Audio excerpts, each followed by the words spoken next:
Busy Tuesday in the NBA. 11 games on. Let's talk about all of the action that went down, including someone debuting for their new team, Jonathan Kuminga. Michael Bolton? Thanks, Josh. It's Michael Bolton here, and it's time for another episode of the Locked On Fantasy Basketball Podcast.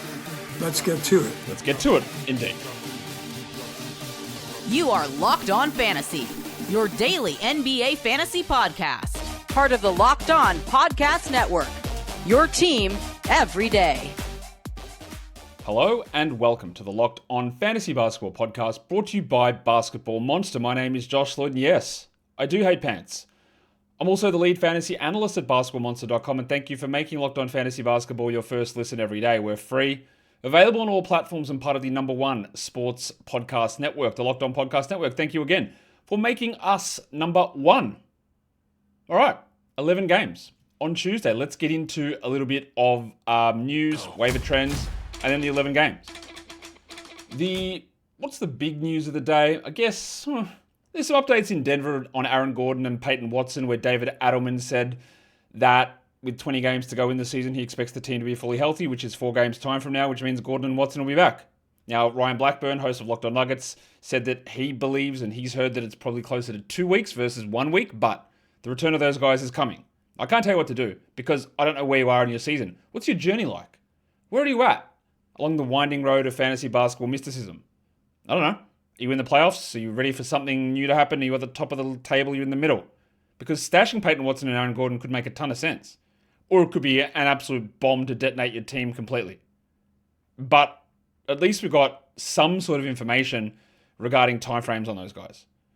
Yesterday, we saw Vince Williams Jr. suffer a knee injury. It is confirmed a torn ACL. He was playing a little bit of backup point guard for the Jazz because Keontae George had been out. So just keep an eye on what they do now in that spot. Does that mean back to 48 minutes of Collier? They don't have other point guards. I guess Johnny Conchar can run it for a little bit, but we'll see what that does mean. Shaedon Sharpe out for 4 to 6 weeks with a stress reaction in his fibula. They said calf strain. And they went, actually, no, it's just further into the calf. It's actually just your bone. And it's done. And you should be done with Shaedon Sharpe. Get that garbage out of here. Very, very easy drop. We've only got 6-7 weeks left in the NBA season anyway. What are you holding on for? And last one is we've got an update on Anfernee Simons, who was out with a wrist sprain. Now they've found that it's a fracture. But not a fracture now. A fracture allegedly from training camp when he was in Boston that didn't heal properly. What? Just to go back to this for the Bulls. They traded away Kobe White to the Hornets. White goes to the Hornets. The Hornets go, what is this? Bro is playing on a strained calf. He's out for the next 3 weeks. We're not giving you as many picks. And the Bulls went, yep, right, my bad. Right, so that happened. So they screwed that one up. And then they traded for Jaden Ivey, who came across and said, I think the old me is dead. My knee is not right at all. It's done. And the Bulls have now shut him down for at least the next 2 weeks. Did they look into his knee at all after the trade? Because they maybe could have done something in terms of manipulating that trade like the Hornets did to them. Could they have? Maybe. Who knows? And then we had the other trade, which was them acquiring Anfernee Simons from the Celtics. And now they've found an injury that was existing since October. They didn't look at that at the other point, though. Didn't try to amend that trade at all. Just clowns. I don't know how long Simons is going to be out. I don't know what they're doing with any of their guards and the minutes or anything on this squad. Again, much like when we go back to that Nuggets scenario, I don't know where you're at in your season, but I don't know. Simons could miss 4 weeks. He could miss no time at all. He's been playing on it. But his upside's not high enough for me to just sit and wait and wait. Nowhere near it. Should we look at the waiver wire trends? Go. We should. The most added players the last 24 hours since we did this show. Number 1. The Dancing Bear, Gershon Yabusele. I'll talk about him in the Bulls game later on, but he's just incredibly mid. Jalen Smith was out today, and I wish this idiot franchise would just tell us, like, is Smith actually injured? Is it a 2-week calf strain? What is it? It's about the 4th calf strain he's had in the last week, it feels like. As much as I think Smith's got a ton of upside, if he's going to be limited on minutes and just strain his calf every 3 games, you can't be bothered holding him. Doesn't mean you need to add Yabusele, though. Chris Middleton. I mean, in theory, it was a good ad. He lasted 10 minutes. Isaiah Joe. I don't know what's going on with this guy. This is an unbelievable heater. I don't think it sticks long term because there are a lot of guys out, but good ad. Marvin Bagley, that's an interesting one. I don't think he's a must roster player at all, but it worked out okay today. And then Sam Merrill, that is a confusing ad for so many reasons. I don't really understand it at all. Get that garbage out of here. You shouldn't be adding him. Most drop players. Number 1 is Devin Carter. He's questionable for tomorrow with the back soreness. Yeah, if he's going to miss, he's nowhere near good enough to hold on to. Yusuf Nurkic out for the year, done. People drop Jakob Poeltl because he sat there back-to-back. Have you never seen Jakob Poeltl before? Did someone add him and go, man, I can't wait for him to play the back-to-back? What? This is actually the best result. He was going to sit one of the games. Him sitting on the 11-game day is way better than sitting on the 6-game Wednesday. And now he's going to play on the 6-game Wednesday. What is that? Dropping the big sealant, Ryan Kalkbrenner, easy decision. And dropping Shaedon Sharpe, absolutely incredibly easy as well. Let's go into games. First one. The 76ers. The Indiana Pacers. The Sixers win easy, 135-111. Joel Embiid did return. He played just 26 minutes here, 27-6-5. Easy stuff for him. While VJ Edgecombe, the dominatrix, was great. He dominated, in fact. 23-7-4 with 2 steals. He goes through these incredible hot streak shooting nights, 69% from the field, Giddey. And Maxey had 32-9-8 with 2 steals. What you also saw here is there was just no point in holding Andre Drummond. He played garbage time only, 7 minutes. The games when Embiid was out, he was mid at best. He's still rostered in a lot of 12s. You don't need to do that. Well, Adem Bona was the backup center. He had 2 steals and a block, but again, there's no value in that. Quentin Grimes was fine. The 15 points is okay. The 2 steals is fine. But you can just do a lot more than him in that roster spot. And again, we are not rostering Don Barlow in 12s. Get that garbage out of here. Scoreless, 20 minutes, 3 rebounds. Absolutely no reason to do it. There is more interest, I think, in talking about or looking at the Pacers and their decision-making. We've all heard the story, the Aaron Nesmith story, the Rick Carlisle and the NBA came back and denied that account. Whatever, I'm not going to get into those details. What we do know is that Zubats was out, and I do not think he plays. Obi Toppin remains out. Not sure he comes back. Aaron Nesmith, I don't think he really comes back at any point either. The Siakam one is getting to the stage where he's played like 1 game after the break. I think, again, if you're okay, you hold, because he's been great. But don't be scared to drop. Andy Nembhard, 23 points in 28 minutes. Not a lot else going on there. He hasn't been particularly good this season. While he's playing, you hold, but I think that'll go sideways pretty quickly. While it was a pretty rough game from the national tile. Jarris Walker. Hello! 8 points, 10 rebounds, 6 assists, steal, and a block. All that sounds okay, but he shot 23%. And he will do that. He remains an absolute must-roster player. Kobe Brown didn't start, but he played 31 minutes. He's not good at all. But there's a little bit of accumulation with him. 9, 10, and 4. And if he didn't shoot 30%, the name on the numbers will look fine. And if Siakam is out, we at least look to him in like 14-teamers. Jay Huff, well, we knew there was going to be a stinker at some point. 4, 4, and 4 in 25 minutes. But it was Micah Potter who went crazy here. 24 minutes, 23 points, 3 threes, 2 blocks. Have the Pacers found another demon? No, they haven't. It's just Micah Potter. But that's like, I think, 4 out of his last 5 games that have been good. And he's top 100 over the last 2 weeks. Is that an absolute must? I don't think so. But honestly, the results would tell you might want to have a look at it. I would still hold Huff, but Potter is outperforming him for some reason. Quentin Jackson got more minutes than usual. 28 of them, 15 points. Not a bad game. But the guy that I've been saying just to keep a bit of an eye on is Cam Jones. And he was good again. Well, not again. He's had like 2 good games. 13, 6, and 3 with 3 threes. The thing that I like about the old finger is that he played 29 minutes and the role seems somewhat secure with Furphy done for the year. Yeah, Nesmith could come back. Siakam could play. I'm not really that worried about it. Jones is going to have some iffy usage nights and some iffy shooting nights. But it does seem like there's a shot that he just can be a 29, 30-minute a night starter, ROS. And there's a little bit in that. So if I'm in deeper leagues, and I added him in, I think, 30 deep, and I'm just keeping an eye on where we're at with the production, but it does look like he's just moved into the Furphy role. Today's episode is brought to you by FanDuel. If you've ever wanted to experience the NBA Finals live and in person, well, FanDuel is giving you the chance to turn that dream into reality with their NBA sweepstakes. Here is how it works. You use your profit boost on any NBA future, and you'll automatically be entered for a shot to win a trip for 2 to the NBA Finals. Flights, tickets, the whole shebang, the whole experience. Everything about it is a part of that deal with FanDuel. I wonder if they give you a chance to negotiate that, what the whole experience is. They probably don't. They should. That would be good. It won't happen. Can I ask for James Harden to tour me around local strip clubs? Experience. You're already looking at the board of futures on FanDuel. MVPs, Rookie of the Year, Defensive Player of the Year, Sixth Man of the Year, NBA Finals champions, NBA Final appearances. Just look at those future bets. Use your profit boost on one. And not only do you get a chance to cash your pick, but you can also get that trip for two to the NBA Finals. So go to FanDuel.com to get started and use your profit boost on NBA Future and get entered for a chance to win a trip to the NBA Finals. Play your game with FanDuel, the official sports betting partner of the NBA, and don't forget to gamble responsibly. Everydayers. Chance to join the Everydayer Club. LockedOnPodcast.com/Everydayer. We are giving you audio or ad-free audio podcasts, access to Locked On merch, and the exclusive Everydayer Discord. And you just get to be cool. Who doesn't want to be cool?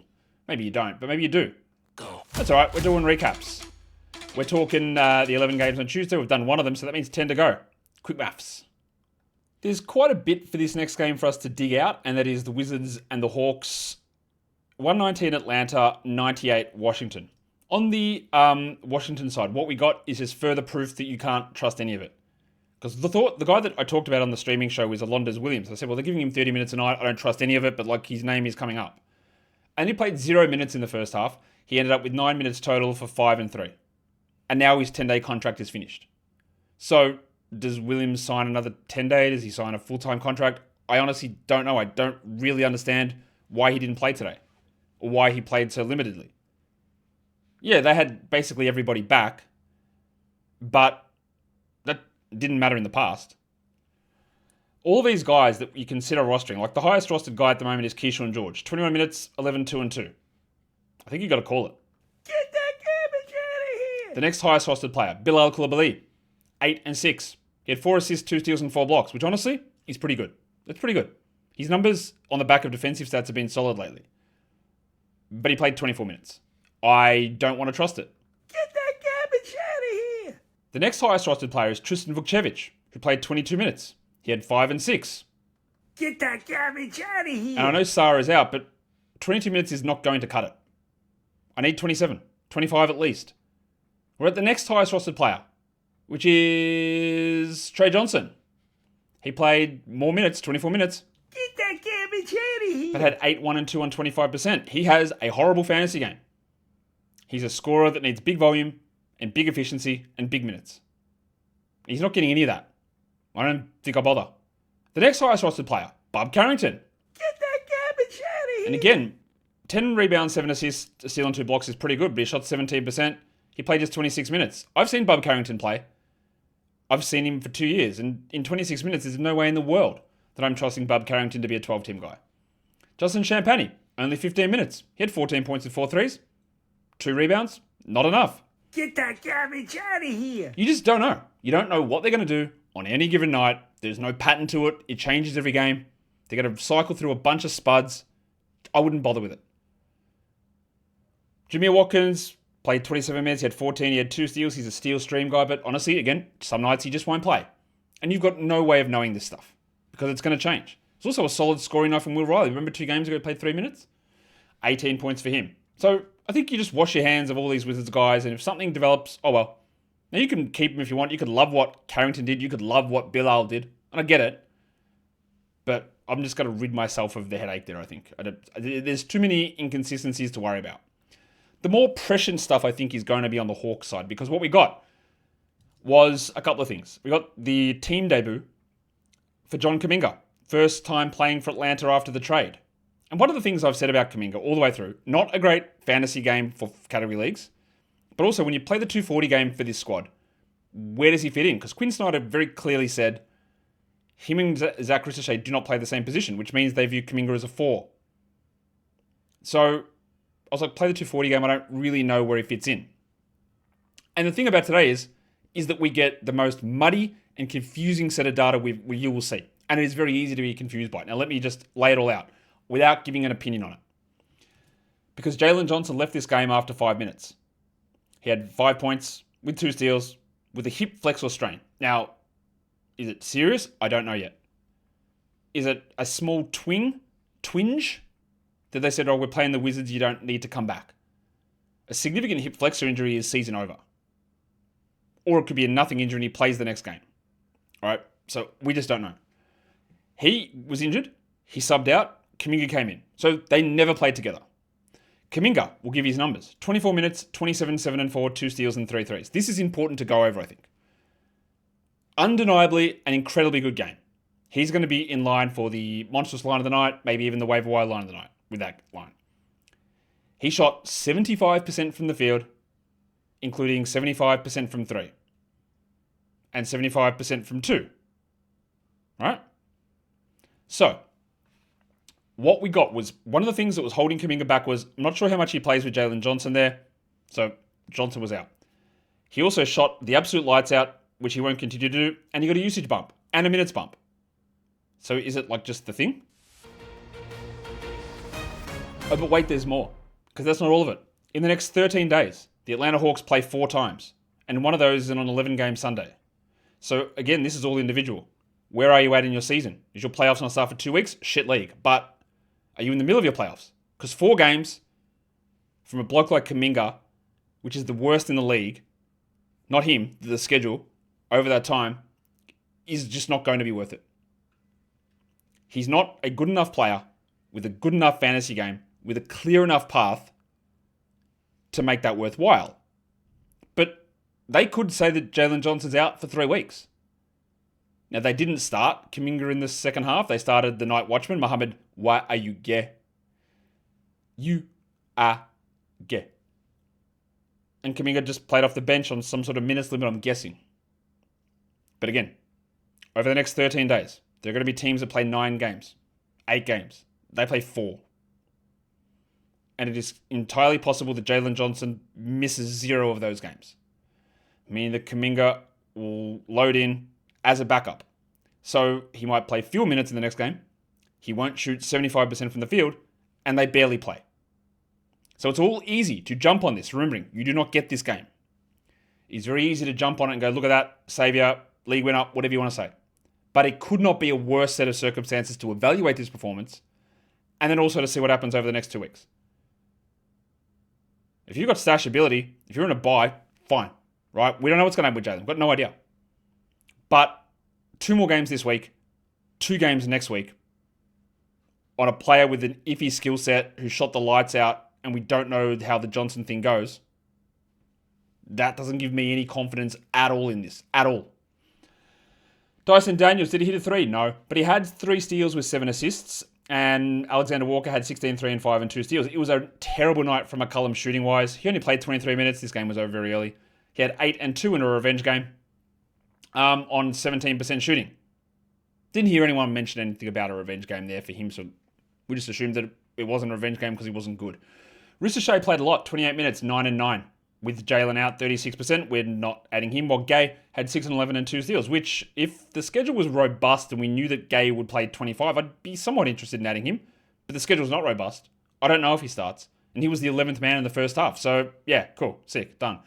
Okongwu was whatever, 10 and 10 with 7 assists. And probably about it. Oh yeah, Jacques Landau had 6 and 3. And people will continue to persist with rostering him in 12-team leagues because they love being wrong. We've got more games to get to. That one was important to dive deep into, I think. Today's episode is brought to you by Indeed. Workplace chaos, deadlines stacking up, the inbox is overflowing, and there's a position you need to fill. It's sitting open. It's wide open. It's busted open. Why can't you fill it? Well, you're too busy. Because you're busy wasting your time on deadbeats, drop kicks, and layabouts. People who don't fit the criteria that you need. This sounds like a job for sponsored jobs. Indeed sponsored jobs, in fact, which helps you reach the people that you actually fit what you're looking for. The skills, the experience, the location. So you're not just hoping that the right person trips over and lands headfirst into the proverbial employment lap that you're offering.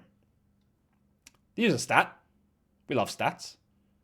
While I'm talking to you, you're going to have 27 people get hired through Indeed, according to Indeed data worldwide.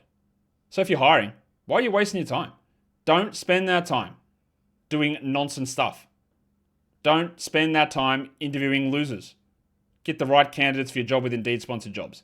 Spend less time searching and more time actually interviewing candidates who check all your boxes. Less stress and less time, more results. So when you need the right person to cut through the chaos, this is a job for Indeed sponsored jobs. Listeners to this show will get a $75 sponsored job credit to help get the job the premium status that it deserves at Indeed.com/podcast. Go to Indeed.com/podcast right now, and support our show by saying you heard about Indeed on this podcast. Indeed.com/podcast. Terms and conditions apply. Need to hire. This is a job for Indeed sponsored jobs. Now let's get into the Raptors hosting the Oklahoma City Thunder. The Thunder, they come away with a victory, 116-107. Another huge game from the Hong Kong mattress, Cason Wallace. 27, 8, and 6 with 4 threes. He is absolutely doing the thing at the moment. Increased usage, increased minutes, increased efficiency. 69% shooting to get those numbers. Absolutely flying. So while all these guys are out, Shea, Jalen, Mitchell, you can stream him in. But even then, you can't even guarantee he does anything close to this. But it's great. Same with Isaiah Joe, who had 22 with 6 threes and 2 steals, who's on an unbelievable heater. Long term, I don't think there's any shot of any of this sticking. But for now, it's looking good. We also got a lot of Alex Caruso for some reason. 16, 2, and 4 with 2 steals on 60%. Pretty surprised if he plays tomorrow. Hardenstein had 11 and 9, which is not blowing us away, but it was fine. While Chet was not strong here, 7 and 9. He had 3 blocks, but not his best game, obviously. Lou Dort, with a lot of minutes, had 15, but we don't really care that much about Lou in nearly any fantasy scenario. Well, Jared McCain played only 10 minutes. I know that there are people rostering him in 12-team leagues. You guys are crazy. You don't need to do that. He had, 2 points? 5 points. 5 points. My bad to him. Not a lot else there on the Thunder side. We sort of just wait for those other guys to come back and take advantage of the Wallace and the Joe big performances for the Raptors. Poeltl was out, so was Colin Murray-Boyles, who started, and he played 30 minutes, but he had 4 points. He had 1 steal and he had 2 blocks. He took 1 shot. You can, I think, pretty comfortably drop him. But again, I don't know if I would do that because you're in the middle of the back-to-back. It's almost a waste to do it. And Scotty Barnes might miss tomorrow. Copped a quad bruise right at the end of this game. So the spirit around Colin Murray-Boyles is an easy drop, but maybe wait for tomorrow. Get that garbage out of here. The other one, Sandro Mamukelashvili, had 3 points in 15 minutes. There's no rationale for holding on to him outside of the back-to-back. So wait for tomorrow and drop him after that. Get that garbage out of here. Quickly was fine, 17, 3, and 3. Barnesy was great defensively, 15, 3, and 7, 3 steals and 4 blocks. While RJ Barrett, who's been bad for a long time, had a really good game. 21, 8, and 4, steal and a block. Best game he's had in weeks. Still don't know that he's actually a must-roster guy, but that's clearly very good. While Walter had 17 with 5 threes. Shed had 4 assists in his 23 minutes. And there's not a lot else for this game. Poeltl will be back tomorrow. But you're dropping Mamu and Murray-Boyles on the second night of a back-to-back is usually, it's just bad process to do that because they're already on your roster. It depends on what other player you're adding, but like to say, adding John Kuminga with 4 games in 13 nights for a Murray-Boyles or a Mamu doesn't make a ton of sense if you're looking for immediacy in production. Doesn't make a ton of sense. We should go on to the next one. It's the Dallas Mavericks, the Brooklyn Nets. The Mavs win 123-114. Chris Middleton had been playing really well. And then he lasted 12 minutes before leaving with a shoulder injury. 6 and 5 with a steal. I've got no idea if he's going to miss time, but it's Chris Middleton. He's missed a lot of time in the past. I'd be more than happy to drop if you wanted to. And finally, what that meant was we got good minutes from Brandon Williams. 28 minutes, 19 and 10 with 2 blocks on 82%. Now that is completely fake, the shooting numbers. But also, I've seen enough of Brandon Williams that if he plays 29 minutes, he is a 12-team league guy. The problem is that I can't trust Jace at all to do it. This likely came because both Flagg and Middleton were out, and I don't know how long that's going to maintain. I would say there's a decent shot in the next game that Flagg and Middleton will remain out, so I would look to Williams there. We also got 40 minutes of Najee Marshall, 21, 5, and 7, because PJ Washington also got hurt here. Marshall was a must-roster player. Gafford played only 17 minutes. He had 5 fouls, as he always seems to do. His production, even when he plays, is not super high. If you wanted to move on, go for it. While Bagley scored well, 22 points, but he's just Marvin Bagley. 22 and 5, no threes, 1 assist, no steals, no blocks, bad free throws. Good field goals, bad free throws. It's what he does. And you would think that he's been pretty good, won't you? Over the last couple of weeks, he's the 196th player, though, in 23 minutes in the last 2 weeks. His game just does not have a good translatability to fantasy leagues. There are certain bits where you can pick and choose your spots, and if he started, I probably would grab him. But not knowing what the minutes are going to be like on an every night basis and knowing that he's Marvin Bagley, means I'm a little bit loath to do it. Also, Max Christie just shouldn't be considered a must-roster player. Get that garbage out of here. 13-7, no assist, steals, or blocks. Didn't shoot well. He doesn't do enough to maintain a permanent spot on your roster. Not at all. Shall we talk about the Nets? Because I'm going to be honest with you. I don't really know what they're doing. I don't know what's happening here. Michael Porter Jr. played, 30-odd minutes. Okay. Now what? He had 26 points. Not a single rebound, but he had 3 assists. They look like they were ramping him down. And now he's playing back-to-backs and 30 a night? Okay, what? Why? Day'Ron Sharpe looked like he was sort of cutting into Nick Claxton. They were easing Claxton back, but Sharpe plays 16 minutes. Claxton goes over 30. You obviously, if Sharpe's an under 20-minute night player, you can't roster him. The allure is there, but you can't do it. And the same goes with Danny Wolf, who, to me, was a stash guy because I thought that Claxton would be marginalized. I thought Porter would start missing games. But Wolf's not nowhere near good enough. So if you want to drop these guys, drop them. Get that garbage out of here. Jaeger Dielman. Bad again. 3 points, 5 rebounds, 2 assists. He's had the opportunity all season. He played 28 minutes. I'm not going to bother with it. I'm not going to bother adding Noah Clowney, but 22-5 with 2 steals is obviously strong. But it requires elite shooting. And I've seen Clowney play, and the elite shooting is not really part of his game, is it? Nolan Traore, I love the minutes here. Again, strong role. Another good start. Yeah, what he is an assists and steals guy. And there's a few of these guys around, like a Davion Mitchell, for example. 6 assists, 2 steals, 1 block, bad shooting, low usage. I don't mind Traore as a 12-teamer, but I'm not going to sit here and tell you that he's a must, because he's not. He's got some juice, and I'd prefer him over Dielman, but there's a lot of inconsistency there. Let's talk about the Knicks and the Cavs. The Cavs with a pretty easy win here in the end, 109-94. We need to talk about Josh the Hitman Hart, because it's not going well for him. 26 minutes again, low numbers. 10, 4 and 5. Dude, 36%. Outside the top 200 over his last 5 games. They go with randoms like Landry Shamet or Mohamed Diawara. And it's just not working out for him. Adding Jose Alvarado as a depth piece is probably... I'm not quite there with Hart, but it's probably going to end up, honestly, making him a drop. Back full circle to where we were at the start of the year. Towns had 14-7, definitely not great. Well, Jalen Brunson, again, it always looks good on the surface for Brunson. 20 points. You go, let's go. But his category league value is just not that high. He's not a top 20 player. He's not a top 30 player. And games like this where he shoots poorly, generates no rebounds, low assists, no steals, it hurts a lot. Since he lost his toenail, OG Anunoby's been pretty rough. 5-3-2, 22%. I would say there's a buy low there, but what if the toenail was the toenail of power and it's just sapped all his energy? Probably not, but it bloody hurts having a toenail issue. And I'm a little worried it's going to take a bit of time to get him back. Mitchie Robinson doubled with 2 blocks. It's what he does. Absolutely not a must, but there are little bits and pieces there that make some sense for some teams. Well, finally, a good Mikal Bridges game. 18-5, 3 steals. Overall, not a lot there. Oh, yeah, Jose Alvarado just remains not rosterable for standard leagues. Get that garbage out of here. 5 and 3 assists with a steal and a block. I mean, good. Not good. I mean, not good, obviously. Well, Sohan played 5 minutes. Cool. What about the Cavs? We've got some interesting things here. They took Naquan Tomlin out of the rotation to give more minutes to Jalen Tyson. And he got more minutes, 27 of them. He had 12 and 8 with a 1-1. Okay, that's better. Is it quite back to must-roster territory? I don't think so. Mobley only played 25 minutes here. And 25 of Mobley is not the every-night production. So while that's solid from Tyson, I still don't buy it. Dean Wade went absolutely crazy. 11 and 8, 3 threes, 3 steals, 2 blocks, 3 assists. That's a great game. Sure, 20-team leagues at him. Jarrett Allen had 19 and 10. Or Jimmy Harden. Not his best. He's been definitely muted since joining the Cavs. It's still fine, but it's not the top 10, top 15 that we hoped. 20 and 4 assists, while Mitchell had 23, 5 and 4, 3 steals. Schroeder just doing enough to be an assists streamer. 5 assists for him, but he had 3 points. We're not rostering him as an everyday thing.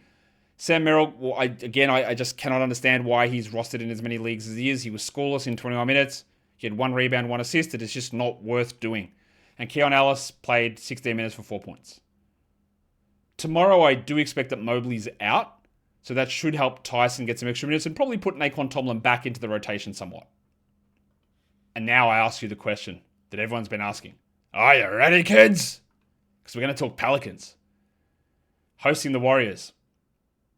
Luckily, I get to start with Golden State. The Pelicans win 113-109. Guy Santos Alhelper, the clarified butter legend, has 15 and 12 with 4 assists, 2 steals, and 3 blocks.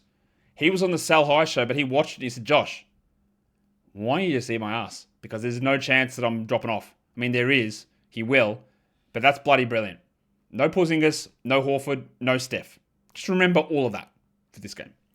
Santos continues to be must roster, don't get me wrong. But this production will fall. Same with Brandon Pajemski, is that back-to-back 15 rebound games for the big fella?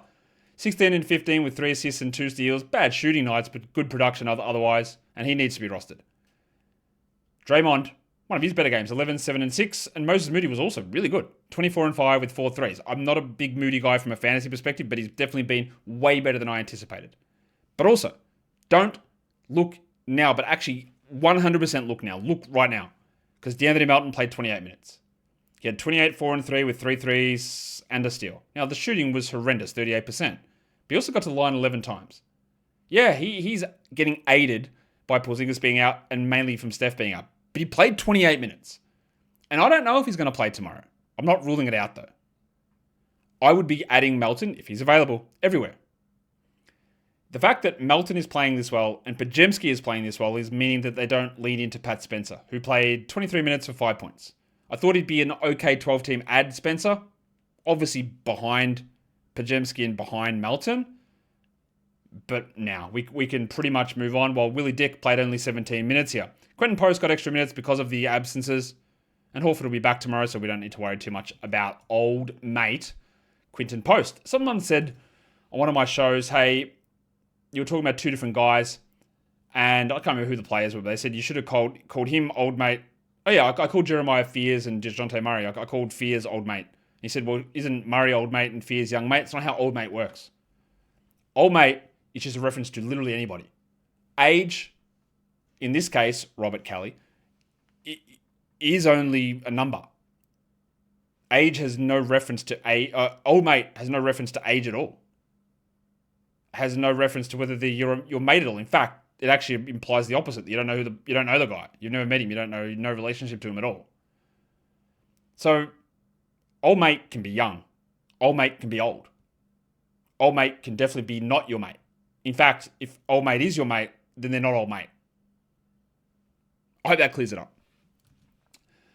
Shall we talk Pelicans? I mean, we probably should because what's going on? What is actually going on? Now, I'm not going to sit here and lie to you guys about the fact that Derek Queen's been good because he hasn't. I criticized the pick roundly when it happened. I said, there's no way this guy fits alongside Zion Williamson. This is one of the worst trades I have literally ever seen for what they've given up. It makes no sense.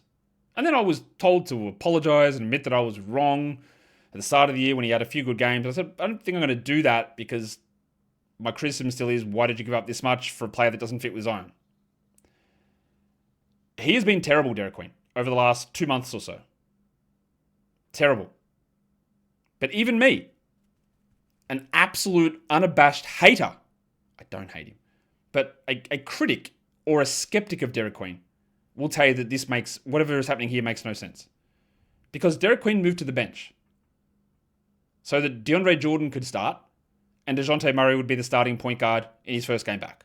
So their 2 lottery picks from last season, Jeremiah Fears and Derek Queen, came off the bench. Okay. Let me throw this out there. I tweeted this out today. DeAndre Jordan played like 12 minutes or so on the 25th of October. He started the next game for no reason whatsoever, played 12 minutes. And then he did not play a single second in the NBA from the 29th of October, I think it was, until he played in that game on the 21st of February. So 4 months, no court time at all None. Not even garbage time. Nothing. Literally vibes. Then he started the last game, played 31 minutes, and then he started again here and played 22 minutes. But he was on pace for 30 minutes. He had 15 first half minutes, but then foul trouble limited him. I don't get it. I know that you could make the argument, oh, they're trying to win, so the pick they give up is not that bad. Okay, but maybe the pick's gone, bro. Like, it's done.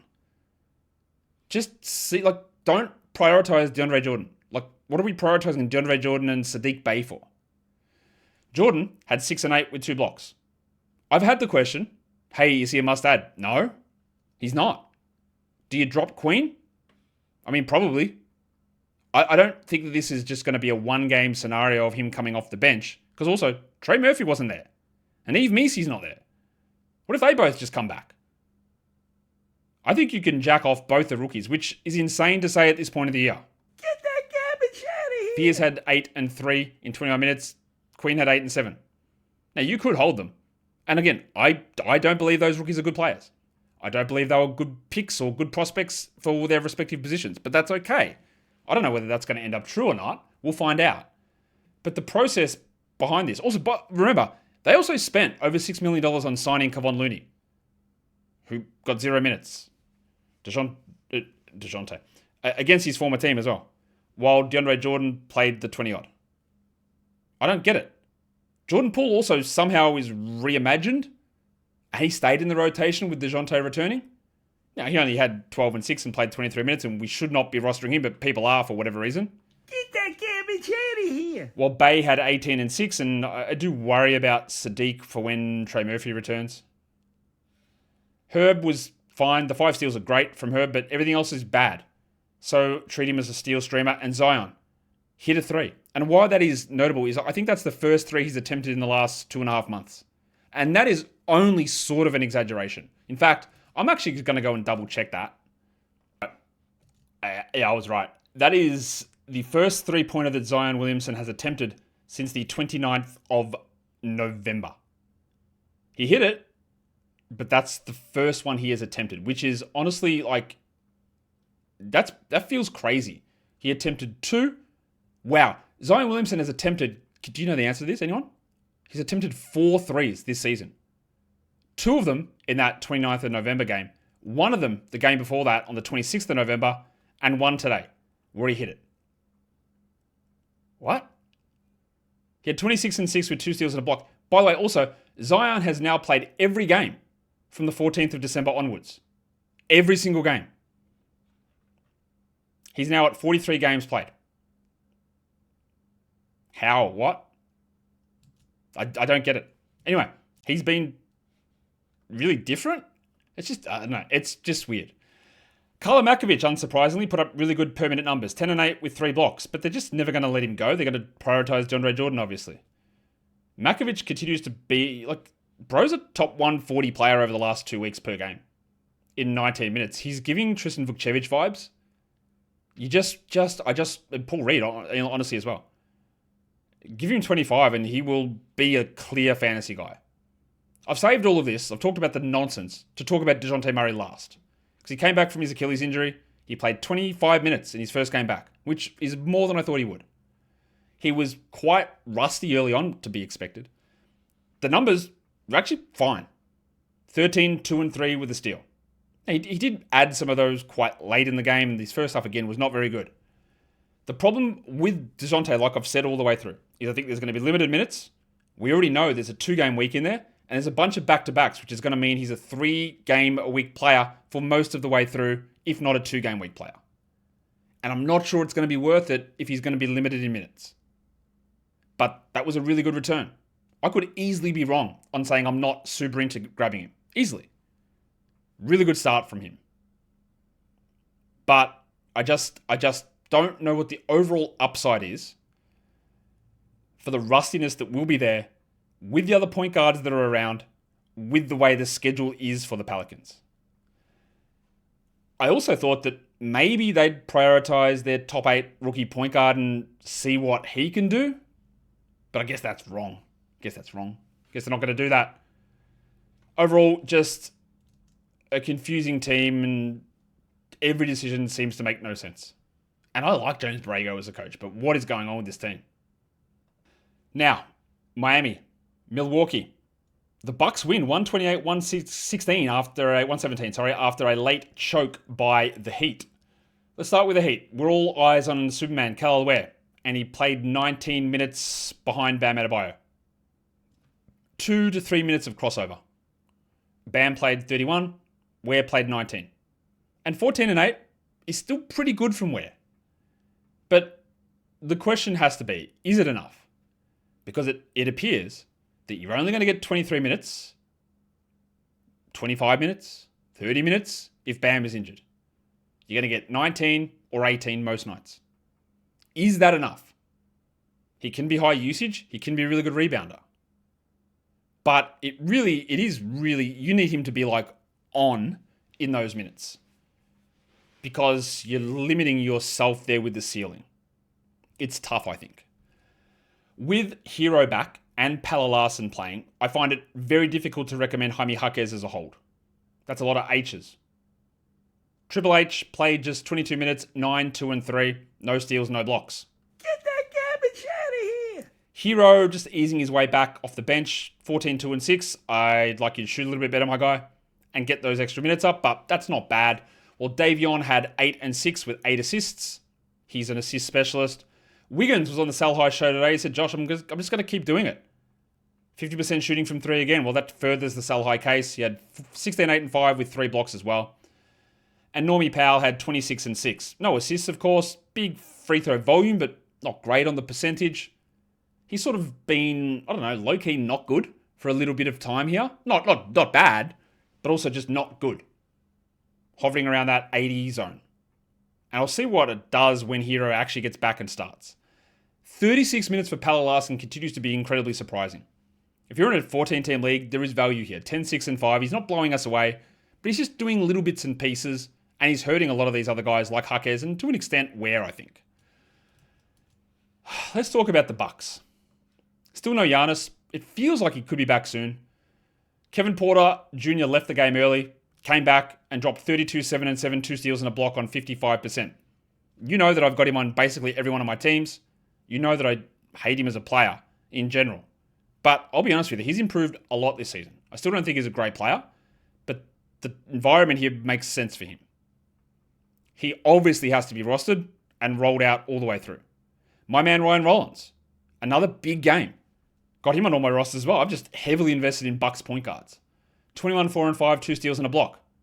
He also is going to drop in his shooting, but he did not here. So, the sell high is going to kick in again. After those guys, it's a little rough, isn't it? Because Miles Turner played only 19 minutes. I don't think Miles Turner is washed, but what I do think is that Doc Rivers does not like him. Because Doc Rivers continues to say, yes, Jericho Sims is my man. 29 minutes for Sims, 8, 10, and 5. If you need rebounds, Sims is getting enough playing time. I don't understand it, but he is. Bobby Porter scored well, but 21, 2, and 1, no defense. He played 24 minutes. I just don't think that's a must. And the same with Kyle Kuzma, who had 19, 4, and 0 on horrific percentages, as was written in scripture. They're just not musts to me. What do you do with Miles Turner? In a shallow league, like an 8-teamer, you drop him.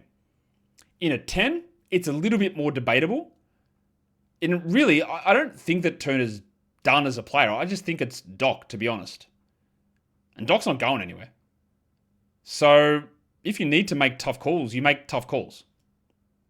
I'm also noticing that Cam Thomas is up to 89% rostered on Basketball Monsters' advanced roster metric. What is wrong with you guys? Please. This is the problem with Cam Thomas. 20 minutes, 6 points, 20% shooting, 3 rebounds, 2 assists, no threes, no steals, no blocks. His game log is absolutely all over the shop. This is a 21-minute-a-night limited player who needs to hijack an entire offense and get red hot to have value that makes it look sort of good. It's not it. It's not it. I have fought the Cam Thomas battle for years. I have won. And I go back again to fight it again. he's bad. He will not be a fantasy valuable player in this particular role. You can pick out isolated games which are good, undeniably. But then you get this shit. Way too often. And this is without Giannis there. He's just not good. And I don't know how else to say it. Better game from Ousmane Dieng. 22 minutes, 11 and 6, 3 threes, 2 steals. He shot 67% to get there, 6-7.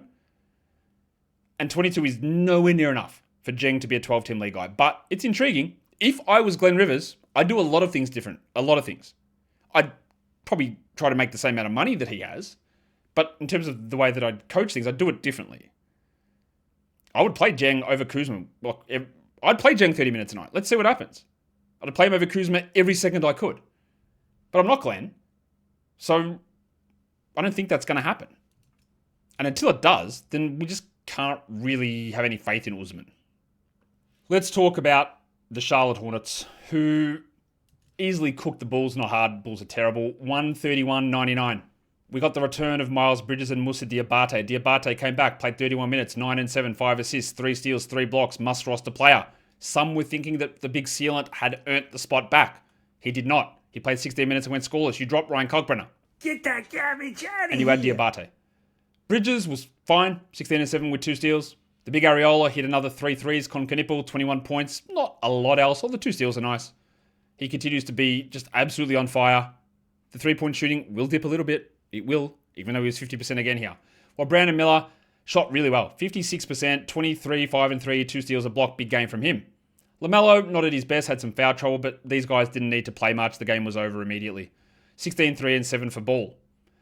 Kobe White made his debut. Revenge game against his former team. He had 10 points in 16 minutes. He had 2 threes. He had 4 assists, and you can jack him all the way off. Get that garbage out of He gets his first game back. True. But how does he get 29 minutes and enough usage to be a 12-team guy?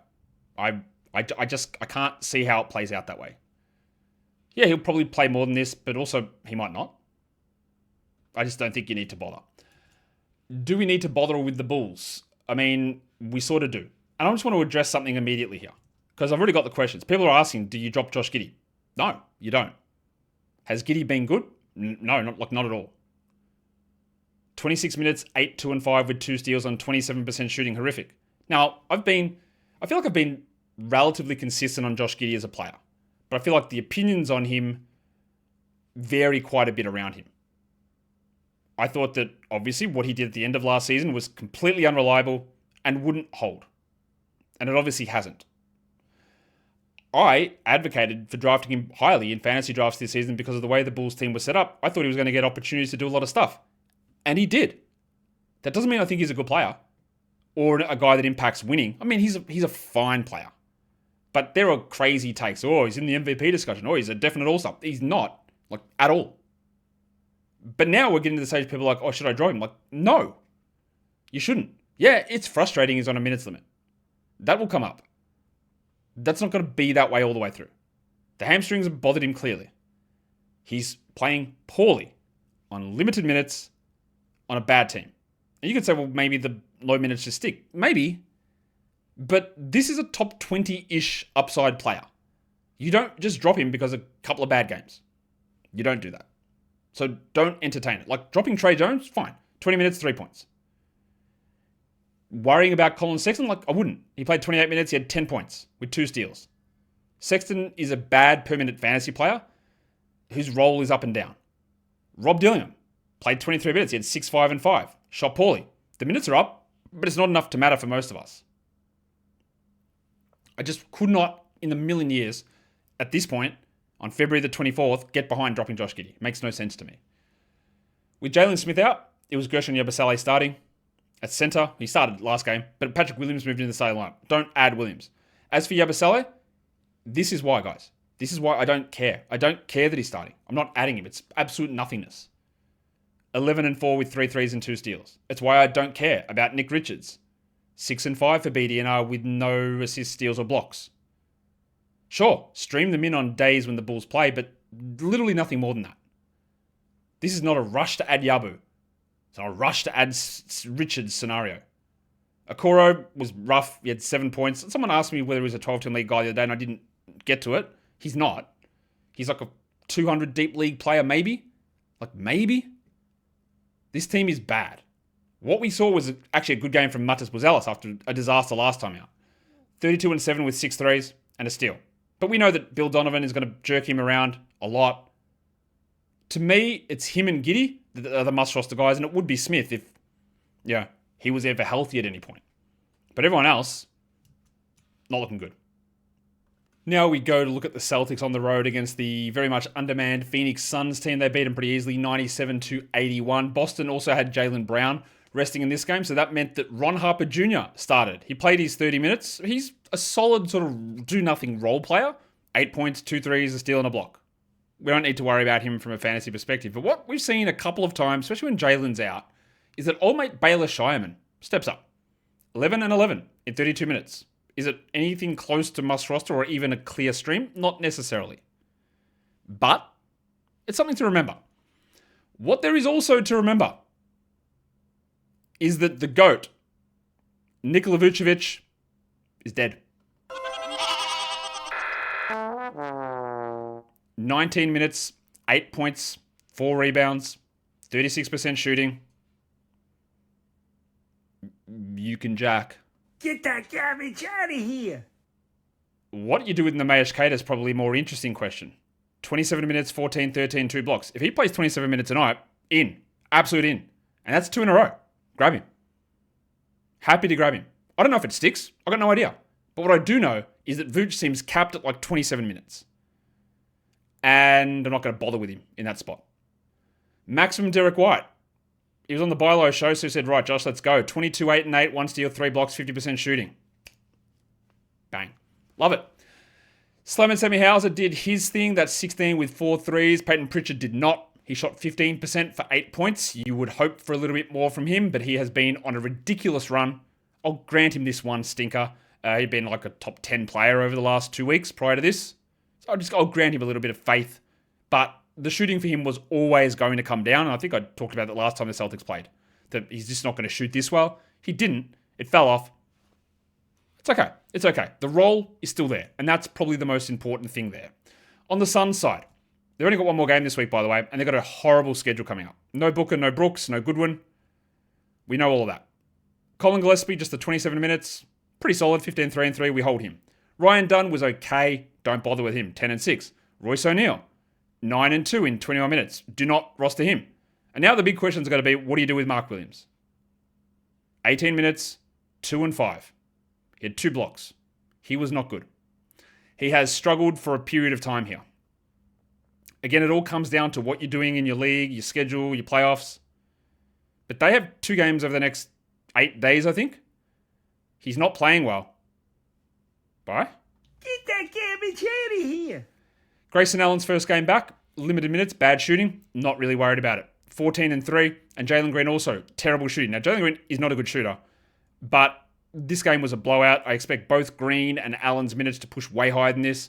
Jalen had 13 and 4, so they're not good games, obviously. But to me, Allen and Green, as well as Gillespie, are guys that you hold through the low schedule part here. But I'm not sure you do it with Williams. You definitely don't do it with Royce O'Neal. You don't do it with Ryan Dunn. You don't do it with Jamari Bouye or anyone like that. Someone else who got some extra minutes was Rasheer Fleming. But, yeah, scoreless in 21 minutes, probably not getting the loins girdled up. Is it? Maybe it is. I don't know. Maybe you like that stuff. Probably don't, though.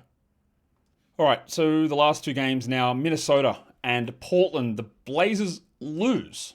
124-121 the final score. The star here for Minnesota was Jaden McDaniels. 29 and 6 with 5 threes, 3 steals, and 5 blocks on 75%. That is a huge game from McDaniels. He was ridiculous. He's not obviously always this good, but he's on a massive hot streak at the moment. Absolutely flying. Rudy Gobert was back from his 1-game suspension. Rudy Gobert. Rudy Gobert.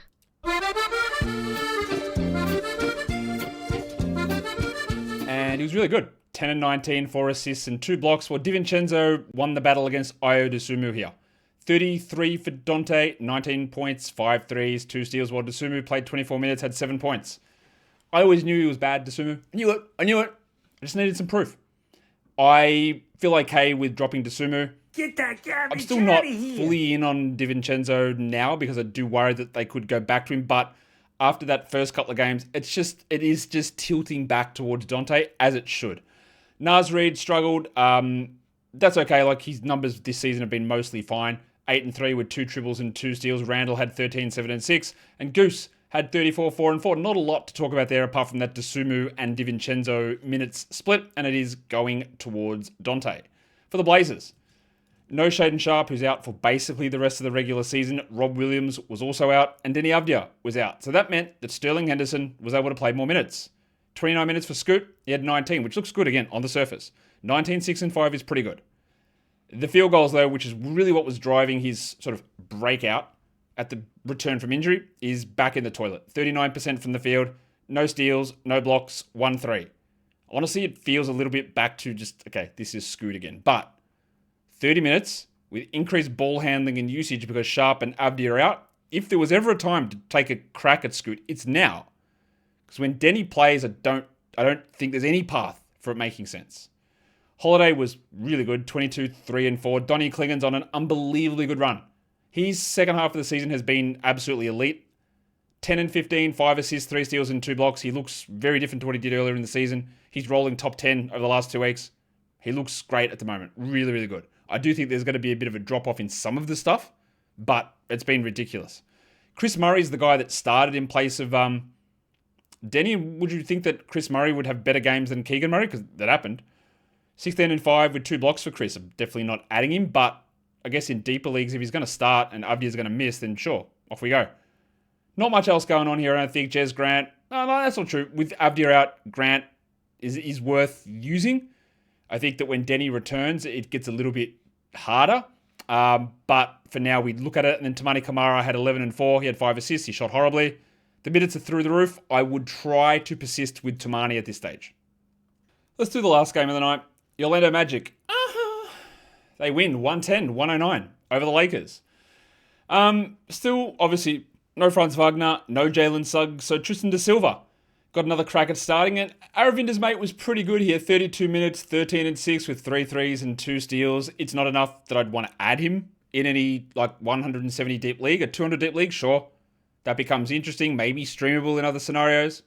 But you're not a must roster guy. The thing I'm a little bit worried about is the what do you call it? The return to crap of Mr. Black, who's playing like last season's Anthony Black, which is unfortunate. He did have 3 steals and 2 blocks, so that's very good.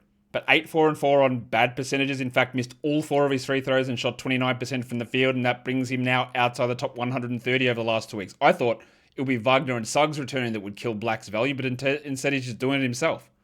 I'm not saying we drop him or anything, but he's been so weird this season. These big peaks and then these big drop-offs and lack of rebounds and assists and then insane shooting streaks. And now we get this slump. We hope it fixes. Desi Bain had 22 in 36 minutes. This is prime for him. No Suggs and no Wagner giving all those chances. And then a massive Paolo Banchero night. Now, yeah, he didn't get any defense, but 36, 10 and 6 with 2 dribbles on 55 and 91. They're the games that the Paolo's a droppable 9-cap player will look at and go, well, maybe not. Well, he's had quite a few of those lately, to be honest. I think he's been harshly spoken about quite a bit this season, even though he's a frustrating watch a lot of the time. Wendell Carter Jr. also has had a string of terrible games, and last couple have been pretty good. 20 and 12 for Wendell on 69% giggity. I don't really think that it makes him a must, but sometimes you just got to jump on and bounce along for the ride. And Wendell is really playing well at the moment. For the Lakers, this is where it gets annoying, isn't it? Because we've talked about just how annoying it is with DeAndre Ayton. So then he just drops a 21 and 14, 1 steal, 1 block, 5 free throw attempt game, in which he hit them all, and he played 32 minutes actually. Like, bro, what are we doing? You've been absolutely putrid of late. And then you give us one of these, reeled back in. Because there is no competition for his minutes. Jackson Hayes is out.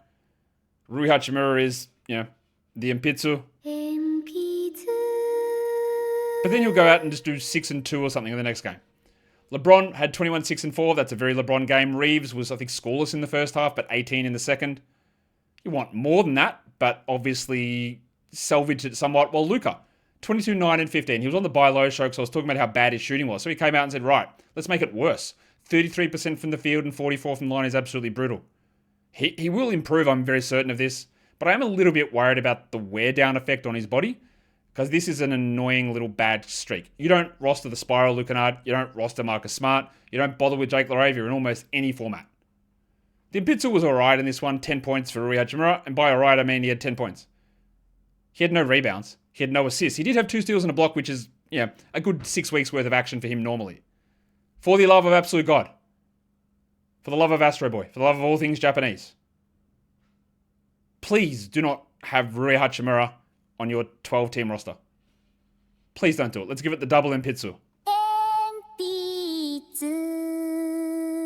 What we can do now is we can give you the lines of the night. No shocker that the line of the night, the monstrous, is Jaden McDaniels. 29 and 6 with 3 steals and 5 blocks will get that for you. The waiver wire line of the night, it is the bucket himself, Johnny Kuminga. If Jalen Johnson's out, he's going to be useful. But again, remember the bad schedule and remember today that he shot 75%. A perfect example of the thing. 27 and 7 with 2 steals. A great game. Your young gun of the night. We're going to go to Chicago. Matas Buzelis. Cool. Good game. 32 and 7, 6 triples. Could he play 20 minutes in the next game? Maybe. Who knows, man? Who knows? And the dud of the night, I've got to do it. He passes the roster percentage threshold because people are really silly. And that's Cameron Thomas of the Milwaukee Bucks. 6 points and 3 rebounds. 2 assists. 1,000,000 jacks. See you later. Big fella. We hardly knew ye. That's the end of the show. That's a daily recap in the books. Done and or dusted. Subscribe. Double bang.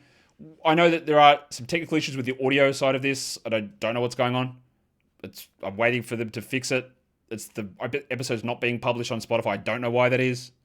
There's some sort of technical back-end issue, and I hope it is fixed soon. So if you have had to come across to the video version, again, I hope it is fixed soon. Just keep checking. I'll be checking. I don't know what it is. They're working on it. I know that much. Guys, we are done here. Thank you so much for listening, everyone. See ya.